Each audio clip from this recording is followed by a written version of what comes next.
Nosso texto para esta manhã de domingo é o livro dos Atos, capítulo 17. Abra sua Bíblia em Atos, capítulo 17, e nós queremos ter a Bíblia conosco durante toda a mensagem. Nós vamos ver os versos de 1 a 15, e nós temos como tema nesta manhã, o título da nossa mensagem é A Espada do Espírito em Ação. A Espada do Espírito em Ação, Atos capítulo 17, de 1 a 15. E passando por Anfípolis e Apolônia, chegaram a Tessalônica. E quando nós lemos o nome desta cidade, nós nos lembramos de duas impressionantes cartas do Novo Testamento que são dirigidas aos Tessalonicenses, a igreja de Deus que nasceu naquela cidade por ocasião desta visita do apóstolo Paulo, que está em Atos capítulo 17. Chegaram a Tessalônica, onde havia uma sinagoga de judeus, e Paulo, como tinha por costume, foi ter com eles, e por 3 sábados disputou com eles sobre as Escrituras, expondo e demonstrando que convinha que Cristo padecesse e ressuscitasse dentre os mortos, e este Jesus que vos anuncio, dizia ele, é o Cristo. Nós queremos ver neste texto a forma como a palavra de Deus é o instrumento escolhido por Deus para fazer a vontade de Deus. Ela é chamada de espada. Em Hebreus capítulo 4, verso 12, ela é chamada de espada de 2 gumes, que penetra até a divisão de alma e espírito. Quer dizer, é capaz de sondar o que existe no interior do ser humano, é capaz de comunicar a vontade, a verdade de Deus para o íntimo de cada indivíduo. Mas note que não somente isso é dito, mas ela é chamada de espada. A mesma espada de 2 gumes está lá em Apocalipse capítulo 1, quando João tem uma visão do Senhor Jesus glorificado. Ele diz, e da sua boca saía uma espada de 2 gumes. Pode consultar a sua Bíblia, está lá em Apocalipse capítulo 1. Qual é a importância da relação entre estes 2 textos? É que estes textos nos ensinam que o que está escrito aqui vem da boca de Deus. É a palavra de Deus, é a verdade de Deus, é a vontade de Deus. O apóstolo Paulo, em Efésios capítulo 6, também chama de espada, a espada do Espírito. Aquilo com o que Deus luta, aquilo com o que Deus ataca o mundo incrédulo, aquilo com o que Deus defende a sua igreja, os seus filhos e filhas que estão peregrinando no mundo. Nós podemos ter em mãos a nossa cópia, cada um de nós, a nossa própria espada do Espírito, e olhar para ela com todo amor, com toda alegria, com toda confiança, com toda a segurança de que estas palavras são puras, são verdadeiras e são palavras vindas de Deus. Nós veremos aqui, e já estamos vendo, como Deus usa a sua palavra para fazer a sua vontade. Note, porém, primeiro, a circunstância em que nós vemos o apóstolo Paulo novamente, mais uma vez, repetida vez, indo a uma sinagoga de judeus. Ele que tinha passado por tantas, como nós temos visto no estudo deste livro, desde a sua conversão no capítulo 9, Paulo esteve em tantas sinagogas pregando o evangelho. Em todas ele foi perseguido, em todas a resposta humana foi violência, oposição, perseguição. Mas Paulo não muda de comportamento, Paulo não muda de procedimento, Paulo não desiste de buscar a salvação do seu próprio povo.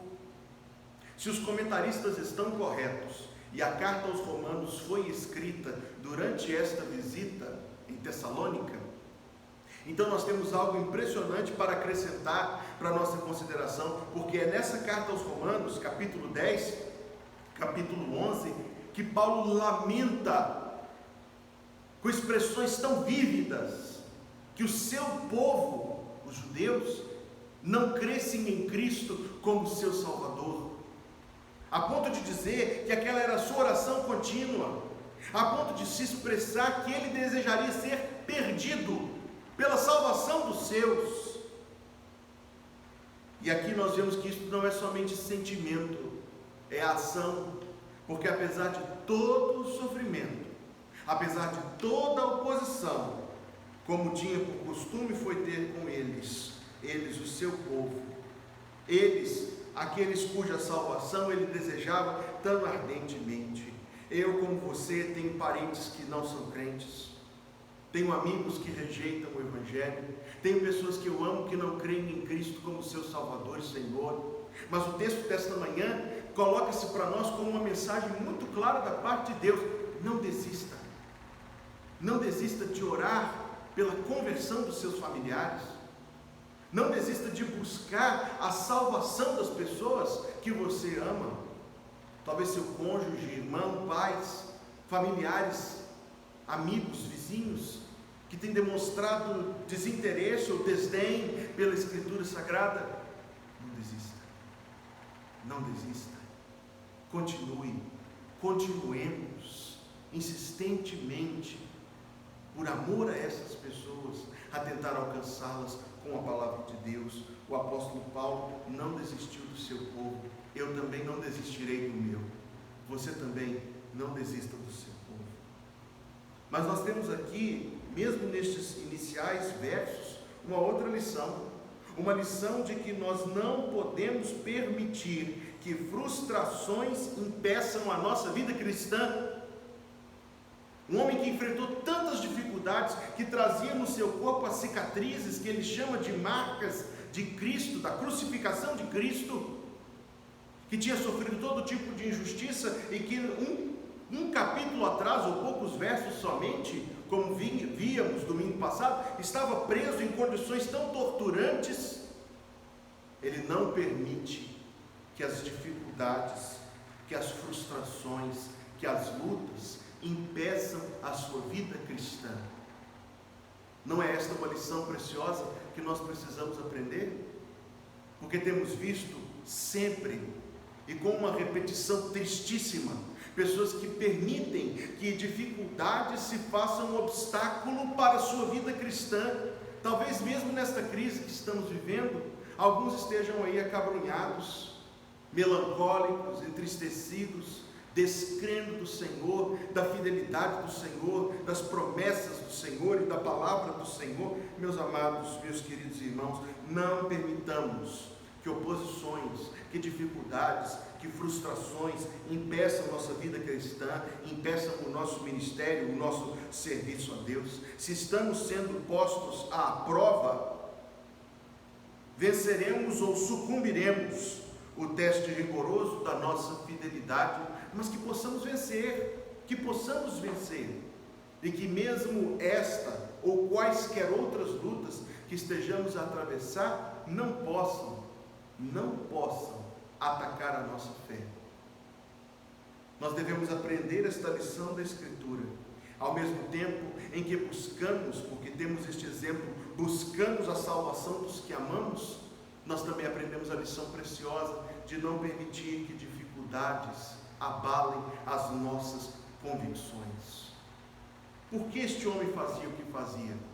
Não era como muitos do nosso tempo, porque ele desejava fazer isto hoje, porque amanhã não desejaria, ou fazia isto porque dava certo, em contraste com o que dá errado. Este homem faz o que faz porque esta é a sua fé, estas são as suas convicções. Permita-me exemplificar a força das convicções nesta própria situação que nos encontramos. Tivemos, por circunstância, por cautela, por precaução, por obediência, que suspender as reuniões públicas da igreja, mas não deixamos de estar unidos no dia do Senhor para a adoração e para a proclamação, o ensino da Escritura Sagrada. Circunstâncias talvez alterem alguma coisa exterior, mas não abalam as nossas convicções. Temos a mesma fé, a mesma confiança alegre em Deus, que sempre tivemos, desde que conhecemos a Cristo como nosso Salvador. Eu quero tirar uma terceira lição destes primeiros versos, muitíssimo importante, eu acredito, é a de que o cristão nunca deixa de crer que Deus pode transformar pessoas. Paulo não entrou com pessimismo. Esta é a palavra. Paulo não entrou com pessimismo naquela sinagoga. Não entrou com otimismo, achando que todos iriam se converter, porque a escritura sagrada que ele pregava lhe ensinava que o coração humano é anti-Deus. E se você não sabe disso, eis uma lição muito importante: o coração humano é anti-Deus. Então Paulo não podia ser otimista, mas também não podia ser pessimista. Paulo tinha de manter firme a sua fé e a sua esperança de que pela pregação da palavra, Deus sempre pode transformar pessoas. E nós, crentes em Cristo Jesus, temos isto como convicção, repetidas vezes, respaldada na experiência, naquilo que nós vemos Deus fazer. Deus transforma pessoas. Deus toma um principal dos pecadores, como eu, um Hugo, um condenado ao inferno, e somente por causa da graça, e por causa daquilo que Cristo Jesus fez na cruz, toma esta vida, redime, lava dos pecados, muda o coração, muda a mente, e coloca no rumo do céu, que eu não mereço, mas que é dado gratuitamente aos que confiam em Cristo Jesus. Se nós somos tentados a pensar que alguém está fora do alcance da Escritura, que repreendamos este pensamento imediatamente, Deus sempre pode transformar vidas. Bendito seja o nome santo do Senhor. Veja o que Paulo fazia. O verso número 3 nos diz que ele estava expondo e demonstrando que convinha que Cristo padecesse.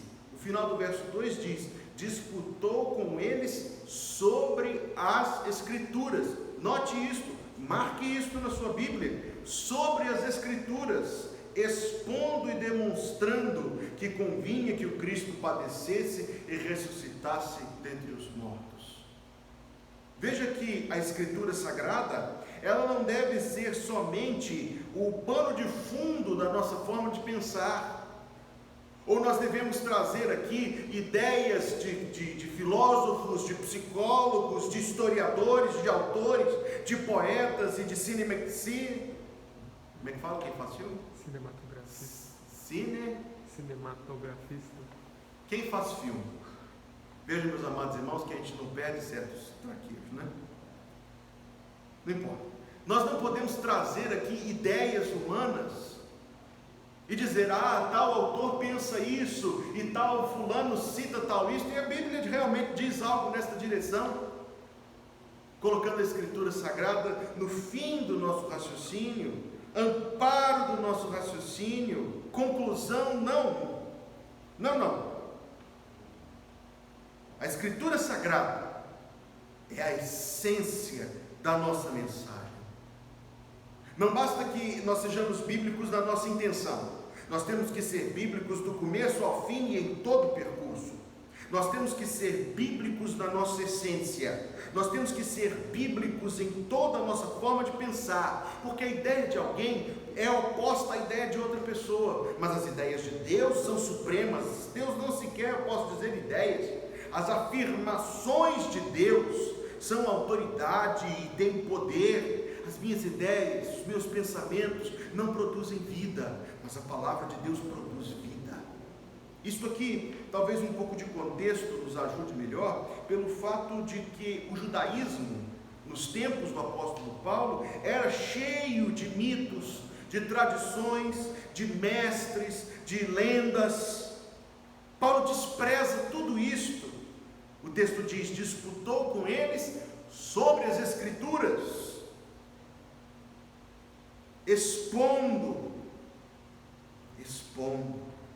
a ideia da Bíblia, a verdade da Bíblia, trazida com luz para a alma e para a mente do ser humano, expondo, mostrando aquilo que a Escritura Sagrada ensina e afirma. A bem da verdade, isso que eu tenho tentado dizer é verificado porque quando nós lemos na Bíblia sobre a tentação de Jesus Cristo, Satanás tentou Jesus Cristo citando o Salmo 91, inadequadamente, mas citando o Salmo 91.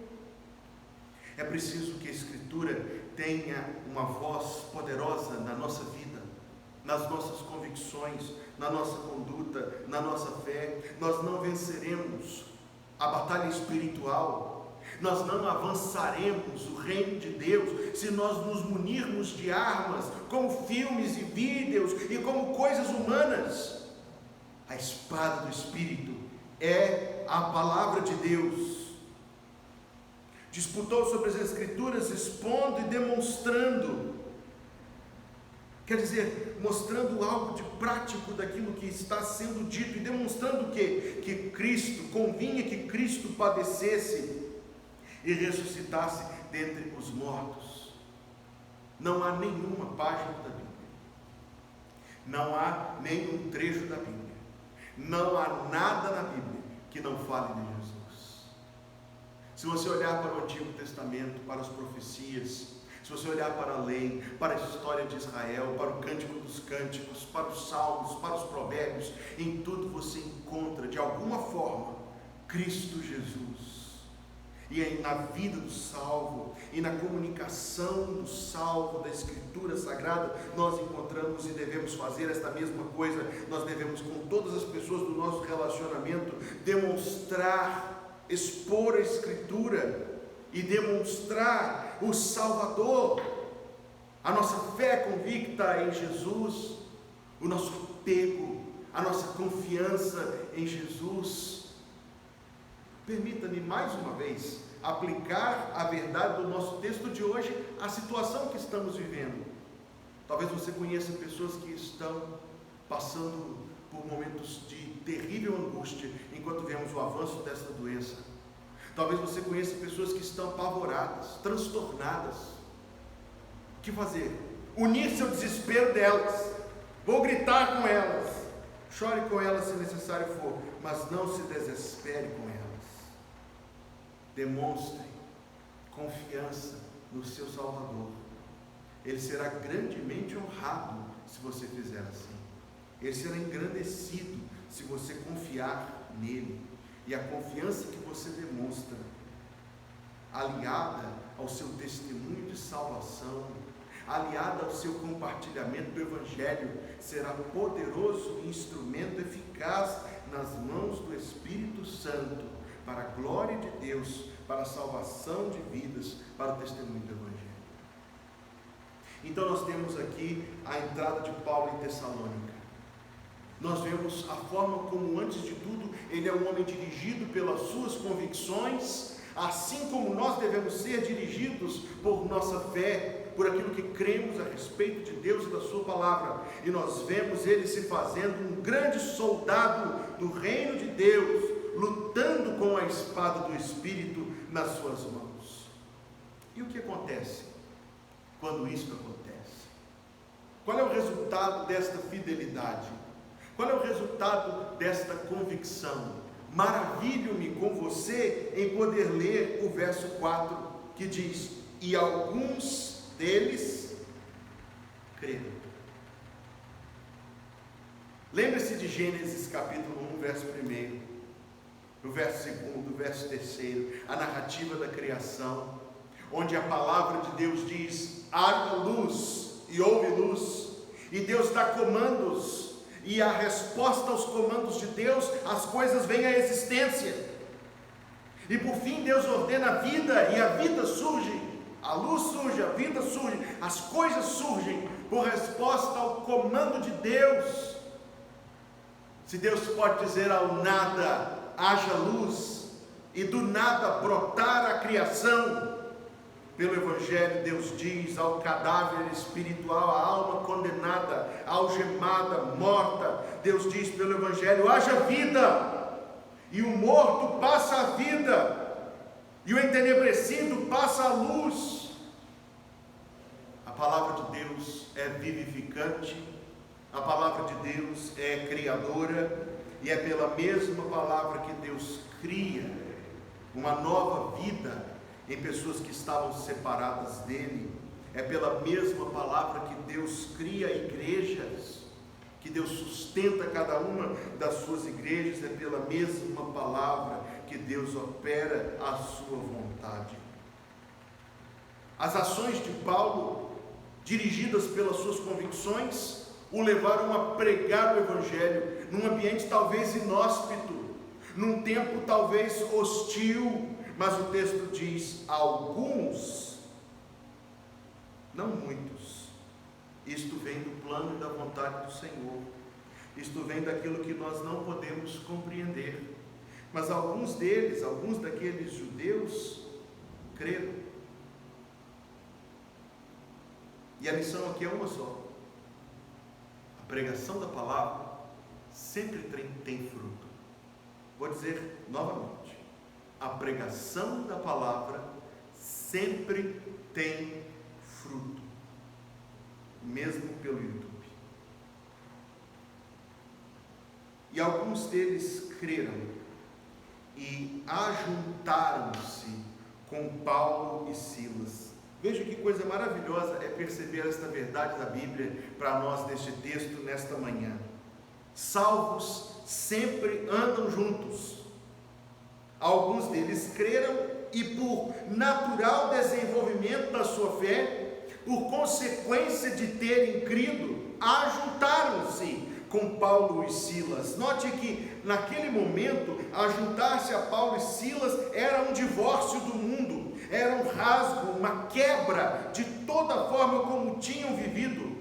Naquele tempo, e na verdade até hoje, lados eram muito definidos: ou você está aqui ou você está lá. E eles se definiram, eles se puseram no seu lugar de crentes em Cristo, juntos dos demais crentes, juntos daqueles que lhes seriam ministros da palavra, unidos. Esta é a verdade. Nós veremos mais adiante que um certo Jason se converteu. Não sabemos se ele era judeu ou grego, o nome parece nos dar a entender que era um homem grego, mas a casa desse Jason tornou-se o lugar de reunião da igreja.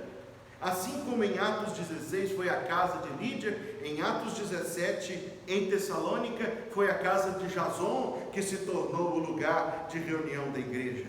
E nós acharemos muito interessante notar que os inimigos da igreja sabiam onde a igreja se reunia. O lugar de reunião da igreja não somente existe, e a igreja se reúne. Talvez não hoje, mas a igreja vive se reunindo. Culto da igreja, um santo privilégio, algo adquirido para nós na cruz do Calvário, que não pode ser levianamente desprezado, que não pode nem deve ser trocado por tolices mundanas. Aqueles que creem andam juntos, mais do que o culto, que ainda seja o nosso maior privilégio na existência terrena, seja cultuar a Deus e ouvir a sua palavra sendo pregada, a vida unida, unidos uns aos outros por laços de amor fraternal, que nos unem verdadeiramente, visceralmente, como família de Deus, como corpo de Cristo, como edifício espiritual. Ainda que nós não possamos nos reunir neste momento, permanecemos unidos para a glória de Deus.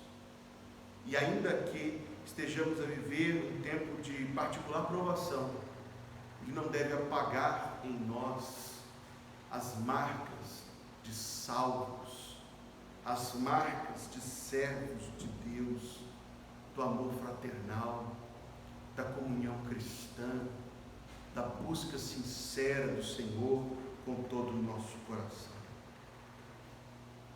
Estes primeiros 4 versículos são impressionantes. Alguns deles creram, ajuntaram-se com Paulo e Silas, e além destes judeus, uma grande multidão de gregos religiosos e não poucas mulheres principais. Leia depois as cartas aos Tessalonicenses, faça desse o seu exercício esta semana, porque Paulo passou somente 3 semanas ali, e no entanto criou uma relação pastoral tão profunda, tão viva com aquela igreja. Nós podemos perceber quando lemos as 2 cartas de Paulo à igreja de Tessalônica, a ligação pastoral entre o seu coração e o coração destes que se converteram, e nós podemos perceber a forma como deve ser a nossa conduta, a forma como deve ser a nossa vida cristã. Não deve nos causar nenhum espanto, uma vez que a espada do Espírito entrou em ação, lutando com o coração humano, lutando contra o reino de Satanás. Não nos deve causar nenhum espanto que tenha havido uma oposição, uma reação do reino do maligno, uma contrariedade manifesta na forma de perseguição, de mentiras, de lutas. Sempre que Deus age, Satanás reage.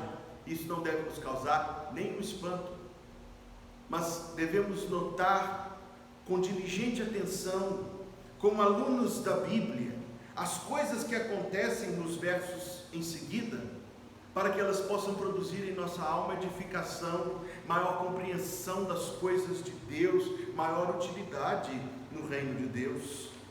Mas os judeus desobedientes, eu gostaria de me ater a esta palavra desobedientes, porque ela aparece novamente na 2ª carta de Paulo aos Tessalonicenses, capítulo 1, versos 7 e 8. E a vós que sois atribulados, Deus dará descanso conosco, quando se manifestar o Senhor Jesus desde o céu, com os anjos do seu poder, com labareda de fogo, tomando vingança dos que não conhecem a Deus e dos que não obedecem ao Evangelho de nosso Senhor Jesus Cristo.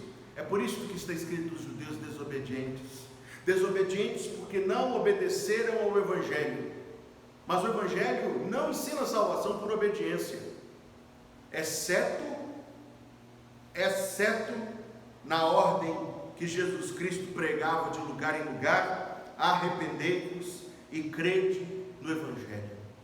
Esta é a obediência que o Evangelho requer, que eu, que você, que cada um nos arrependamos, não somente de atos de pecado que cometemos diuturnamente, isso também, mas principalmente de sermos pecadores, rebeldes contra a vontade de Deus e insubmissos.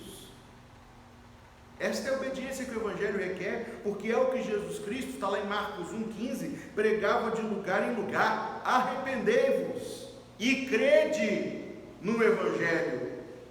Deus quer de nós que nos arrependamos. Deus quer de nós que confiemos somente em seu Filho para a nossa salvação. Nesse sentido, é que me cabe a responsabilidade, a obrigação de perguntar a você que está assistindo esta mensagem: você é obediente ao Evangelho? Você já se apresentou a Deus com arrependimento sincero, com confiança somente em Jesus Cristo e o que Jesus Cristo fez na cruz do Calvário? Porque do contrário, você será considerado por Deus um desobediente. Você é obediente ao Evangelho?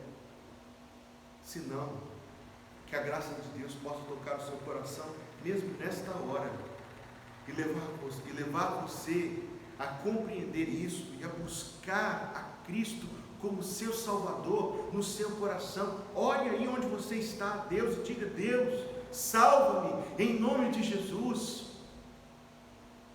A Bíblia diz: todo aquele que invocar o nome do Senhor será salvo. Esses desobedientes, movidos de inveja, verso 5, tomaram consigo alguns homens perversos dentre os vadios, ociosos, não é uma palavra com tanto sentido não. E ajuntando o povo, alvoroçaram a cidade, assaltando a casa de Jasão. Os inimigos sabiam onde a igreja se reunia. Procuravam trazê-los para junto do povo, e não os achando, trouxeram Jasão e alguns irmãos à presença dos magistrados da cidade, clamando: estes que têm alvoroçado o mundo chegaram também aqui, os quais Jasão recolheu, e todos estes procedem contra os decretos de César, dizendo que há outro rei, Jesus. E alvoroçaram a multidão e os principais da cidade que ouviram estas coisas. Estes inimigos desobedientes, agitados, não somente por suas próprias emoções, mas por um espírito maligno, que por trás deles estava atuando, se levantaram para fazer oposição, denúncia, tentativas de impedir o avanço do Evangelho. Mas nesta manhã, meus amados, as acusações que eles fazem são impressionantes. Primeira acusação: acusaram a igreja, os crentes, de alvoroçar o mundo. Será que esta acusação se aplicaria a nós? Ou será que o mundo diria de nós: este aí não me incomoda, este aí é um grande amigo, este aí é inofensivo? A acusação que eles trouxeram é veemente, porque mostra o seguinte: crentes não têm ligação, pacto, acordo com o mundo, não. Somos aqueles que alvoroçam, que perturbam, que incomodam o mundo, como o grande profeta Elias do passado, que quando chegava o rei Acabe disse: aí está o perturbador de Israel. É melhor ser o perturbador de Israel do que ser amigo do rei Acabe. É melhor ser um alvoroçador do mundo do que um amigo do mundo, do que inofensivo ao mundo. Em tempos como o nosso, em que as igrejas estão praticamente neutralizadas, e por causa disso ineficazes, e por causa disso adormecidas, e por causa disso inoperantes, precisamos clamar pela graça de Deus, que nos alvoroce, para que alvorocemos o mundo também. Esta foi a primeira acusação. A segunda acusação, eles foram acusados de amor fraternal, porque está escrito que Jasão recolheu, e esta palavra é tão cheia de preconceito. Era como se estivesse dizendo aos magistrados da cidade que aquele grupo de crentes que se reunia na casa de Jasão era um bando de gente desocupada e que nada valia nem significava. Eles usam uma palavra cheia de desprezo, de desdém. Jasão recolheu, saiu catando por aí. O mundo não entende o amor fraternal. O mundo não entende o amor fraternal. Mas foi este amor fraternal que fez com que Jasão não recolhesse, acolhesse, abraçasse com amor a igreja. Jasão amava como um salvo, porque Jesus Cristo disse que o mundo saberia que somos os seus discípulos, saberá se nós nos amarmos uns aos outros. Meu amado e minha querida, meu irmão e minha irmã, será que você seria acusado de amar a igreja? Será que você seria acusado de alvoroçar o mundo? Veja a terceira e última acusação. Procedem contra os decretos de César, dizendo que há outro rei, Jesus. Eu tenho certeza que esta acusação se baseia numa incompreensão da mensagem do Evangelho. Eles ouviram o que a igreja tinha a dizer, mas não aceitaram, e não aceitaram entender espiritualmente. Mas a mensagem da igreja é clara: há um rei sobre tudo e sobre todos, rei dos reis, senhor dos senhores, Deus soberano, o nome dele é Jesus Cristo. E esta era a mensagem que a igreja transparecia para o mundo. que ecoava para o mundo, que alcançava o mundo, a mensagem de um rei crucificado, porém ressurreto e vencedor, exaltado nas alturas, assentado à destra de Deus o Pai, soberano sobre tudo e sobre todos. Esta foi a terceira acusação, de que eles pregavam o Evangelho, de que eles pregavam o reino de Deus, de que eles anunciavam Jesus Cristo. 3 acusações: alvoroçar o mundo, amor fraternal, pregar o Evangelho. Se essas 3 acusações fossem feitas a mim ou a você, haveria provas suficientes para que fôssemos condenados? Nos tribunais mundanos, se fôssemos acusados de salvos, haveria provas nas mãos dos nossos acusadores para nos condenar? Se a Igreja Batista Bela Vista fosse acusada de ser uma igreja no sentido bíblico, haveria provas para que fôssemos condenados? Porque neste caso, condenação é aprovação, e aprovação é condenação. Amados, que Deus opere em nossa vida de tal maneira que haja provas abundantes para a nossa condenação, para que todas as vezes que o mundo nos acusar de sermos alvoroçadores, nós possamos dizer culpado. Quando o mundo nos acusar de amor fraternal, de recolhermos uns aos outros, possamos dizer culpado. E quando o mundo nos acusar de pregar o Evangelho, nós tenhamos de dizer culpado, culpado, culpado. Os magistrados, verso número 9 diz: tendo recebido satisfação de Jasão e dos demais, o soltaram. As acusações foram descartadas, mas os irmãos enviaram de noite, verso 10, Paulo e Silas a Bereia. Por que à noite? Por causa do perigo que aquele grupo, movido por Satanás, ainda representava. Ora, talvez esta mensagem esteja alcançando alguém que se considera um opositor ferrenho, que se considera alguém que despreza o Evangelho e o povo de Deus. E se esta mensagem está chegando a você, é Deus que está chegando até você, para que você reconsidere. É Deus que está chegando até você, para que você aceite o Evangelho, para que você entregue a sua vida a Jesus Cristo. Veja como implacáveis as pessoas podem ser nos seus ânimos, a tal ponto que Paulo e Silas tiveram de deixar aquela cidade à noite e foram a Bereia. E agora nós ficaremos maravilhados com a conclusão desse texto, porque chegando a Bereia, o texto diz, foram à sinagoga dos judeus. A mesma coisa, a mesma estratégia, a prova de que nós, os salvos, não agimos por resultados, mas movidos pela nossa convicção da vontade de Deus. Paulo não pensou, puxa vida, lá vou eu para mais uma sinagoga, mais uma luta, mais oposições. Eu não sei o que ele pensou, eu sei o que ele fez. Ele foi e novamente pregou a palavra. Novamente a espada do Espírito em ação, verso 11.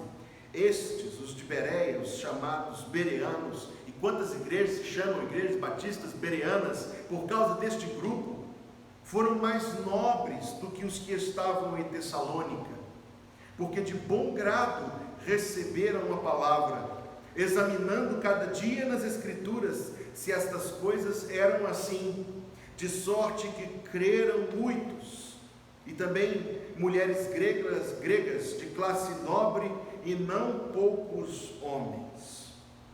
O exame da palavra. É por isso que muitos crentes têm muito apreço pelo título bereano. Eu gostaria de ser considerado um bereano, você também?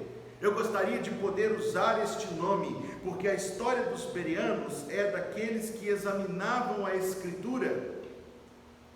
Ora, meus amados irmãos, será que nós teríamos competência, habilidade, aptidão para examinar uma ideia à luz da Bíblia? Pense em quantas ideias fervem no mundo ao nosso redor. quantos ismos, quantas escolas de pensamento, quantos pensadores, cada um deles disputando pelo nosso coração e pela nossa convicção. Temos nós aptidão, competência, habilidade de examinar ideias à luz da Escritura? Muitos crentes gostariam, tenho sempre dito isso, que a Bíblia tivesse lá no seu fim um índice remissivo. O que pensar a respeito de? Consulte página tal, entrada número tal. O que pensar a respeito de? Devo trocar de namorada? Devo fazer concurso? Vou passar? Não vou passar? Devo ter filhos agora? Devo ter filhos depois? Sobre esse assunto a Bíblia é bem clara. Deixa isso para um outro estudo. Queríamos que a Bíblia tivesse um índice remissivo. E na verdade a Bíblia não tem. A Bíblia é um livro que vai trabalhar com a nossa mente, com a nossa forma de pensar as coisas, que vai trabalhar com o nosso coração. É a espada do Espírito lutando comigo e com você dia a dia. Nós não teríamos talvez a aptidão de examinar as ideias do nosso tempo à luz da Bíblia e nos sentiríamos perdidos porque nos falta familiaridade com a Escritura.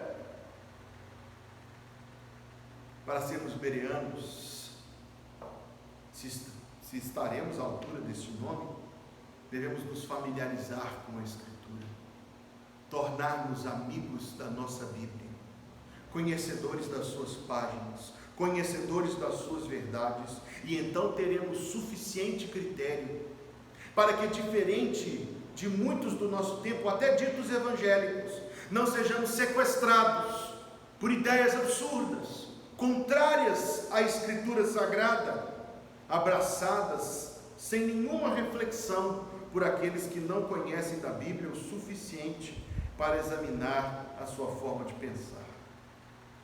Veja o que aconteceu. Creram muitos deles. Onde a Bíblia fala alto, onde a Bíblia fala com luz e com verdade, sempre levará a fé. Eles examinaram e não resistiram à Escritura Sagrada. E assim foi que Deus, pela espada do Espírito em ação, plantou uma igreja em Bereia, além da igreja que já tinha nascido em Tessalônica. Verso número 13. Mas logo que os judeus de Tessalônica souberam que a palavra de Deus também era anunciada por Paulo em Bereia, foram lá e excitaram as multidões.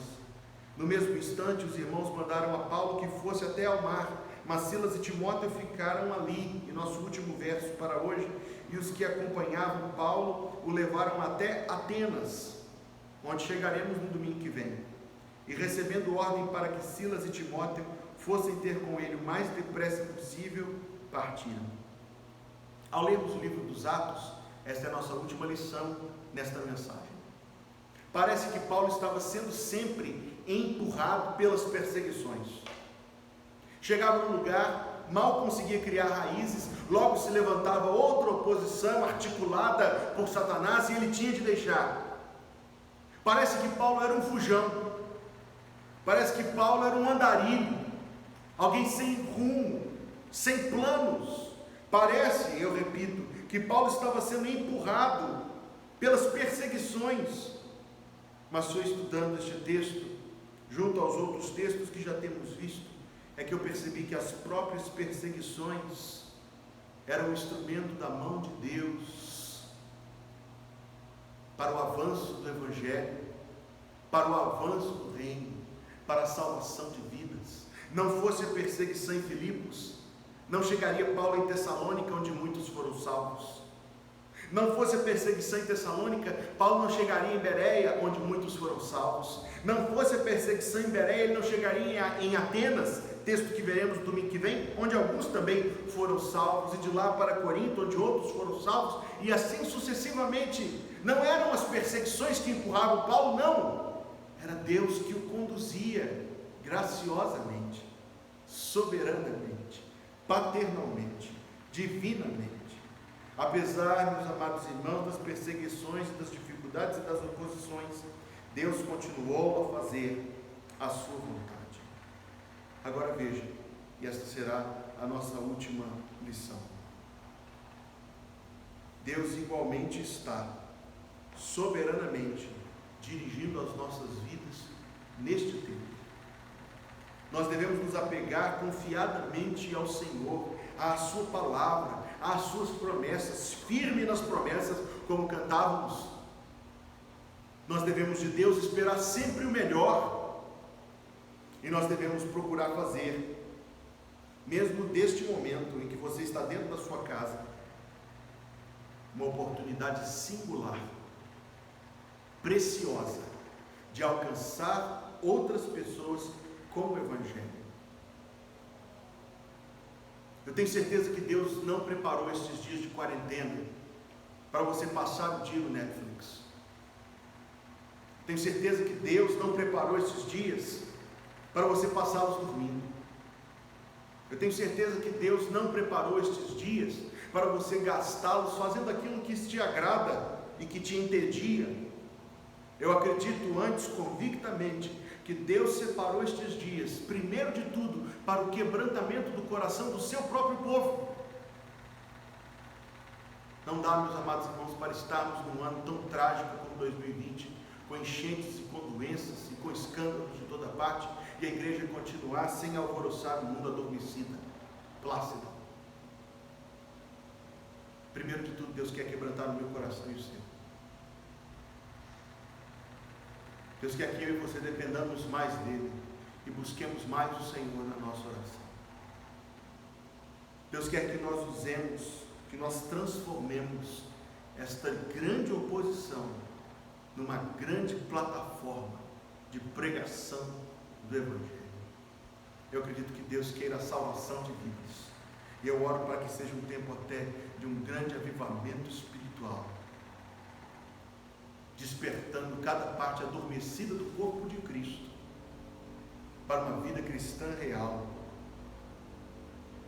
como modelo, como exemplo que temos visto aqui, de semeadura e de confiança em Deus. Não são as perseguições que nos empurram para dentro de casa, é a mão de Deus, para o nosso crescimento em oração, para a leitura da palavra, para a busca do Senhor, e para que você use das ferramentas que tiver em mãos, com as pessoas dentro de casa com você, com aquelas que você vai alcançar virtualmente, com uma semente preciosa. Cristo veio ao mundo para salvar os pecadores. É tempo de evangelização, é tempo de oração, é tempo de fazermos a vontade de Deus. Que Deus para tanto nos abençoe em nome de Jesus. Se você puder, curve novamente a sua fronte e ore comigo. Ó Deus, obrigado pela porção da Tua palavra que o Senhor separou para nós para hoje. Dá-nos graça, ó Deus, em nome de Jesus, para que possamos receber do Senhor a verdade da Bíblia e para que possamos, ó Deus, nos render ao Senhor com toda a nossa vida, com toda a nossa mente, com todo o nosso coração. Nós oramos em nome de Jesus. E que o Senhor te abençoe e te guarde. Que o Senhor faça resplandecer o seu rosto sobre ti e tenha misericórdia de ti. Que o Senhor sobre ti levante o seu rosto e te dê a paz. Amém. Antes de nós concluirmos este culto, melhor, né?